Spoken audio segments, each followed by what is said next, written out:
গুরুদাস চ্যাটার্জি তাকে বরণ করে নেবেন সুজয় বারিক। সুজয় বারিক, হ্যাঁ আপনারা প্রচুর ছবি তুলছেন, তখন থেকে অপেক্ষা করছে সায়ন্তিকার জন্য। আর দেখো দেখো কেউ রাস্তা ছাড়েনি, মানে নামবে আর সেলফি তুলবে, তো সেই জন্য সবাই ওই জায়গাটাতেই দাঁড়িয়ে আছে। এই মুহূর্তে আমরা বরণ করে নিচ্ছি আজকের সভার সভাপতিত্ব যিনি করবেন, সভাপতি হিসেবে গুরুদাস চ্যাটার্জিকে বরণ করে নিচ্ছেন সুজয় বারিক।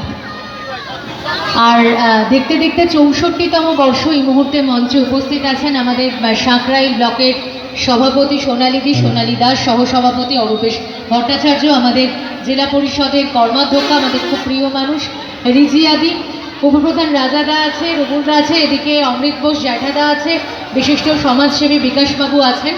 তার আগে আমরা একটু একটু করে এগোবো, সভাপতি গুরুদাসদার কাছ থেকে কিছু কথা শুনেন প্রারম্ভিক ভাষণ।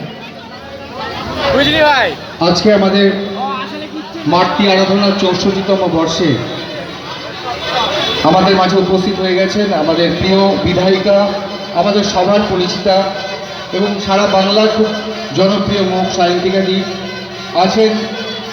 আমাদের সেই কলেজের দাদা, আমাদের প্রিয় দাদা অরূপেশ ভট্টাচার্য, সহকারী সভাপতি এখন সাঁকরাইল পঞ্চায়েত সমিতির আছে। আমাদের রিজিয়াদি আছে, সোনালী দাস সাঁকরাইল পঞ্চায়েত সমিতির সভাপতি আছে, অমৃত বোস আছেন, বিশিষ্ট সমাজসেবী বিকাশ মাদগরিয়া আছে, রাজা আছে।